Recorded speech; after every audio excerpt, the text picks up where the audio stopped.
Martin Luther King once said, "The greatest irony of our time is that we have guided results and misguided men."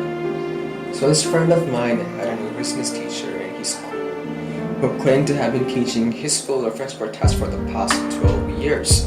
Now, even though he didn't have that subject, he still attended the orientation class because none of his friends with whom he usually hangs out with show up that day, except for one, who apparently was a business student.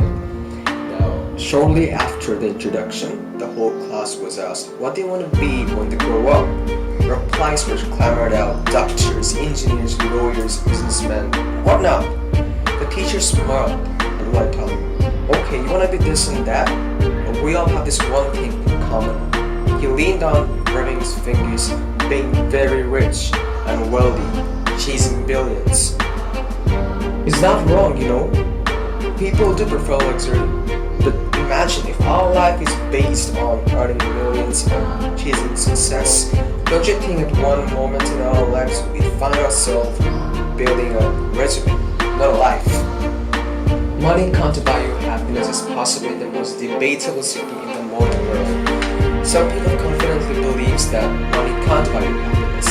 However, on the other hand, there are some people, as a matter of fact, a lot of people, says that money can buy you happiness. Seems like a 50-50 ratio. But the way I see it, money can buy you happiness, but up to a certain point. Imagine having the biggest house in the world but not home. Imagine having the most comfortable bed in the entire world but not peaceful sleep. Imagine having all the expensive watches in the entire world but not time. It's amazing that Jeff Bezos was known as a top earner in 2018 with a wealth of $133 billion, but in 1 in 4 CEOs claim to be struggling from depression. Most entrepreneurs are motivated by profits rather than purpose.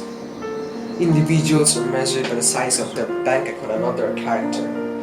People are spending more, yet having less.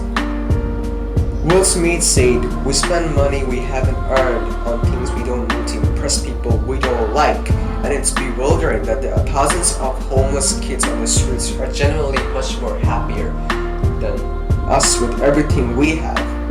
And yet, at the end of the day, we are sometimes left unsatisfied.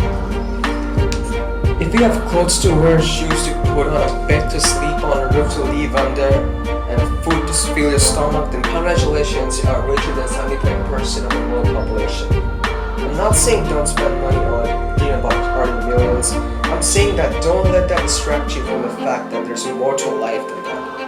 In the hope of making money and chasing success, we often end up chasing the wrong things and make a total mess. In climbing the ladder, we sometimes forget where we even started. As Jay Shetty once said, "If you could make less money your way what you love, wouldn't that make you happier?" Never trade your happiness for what you think you need. Now let's all try creating an identity based on who we are rather than based on a job, occupation, hobbies, etc. Remember, we get successful by what we get,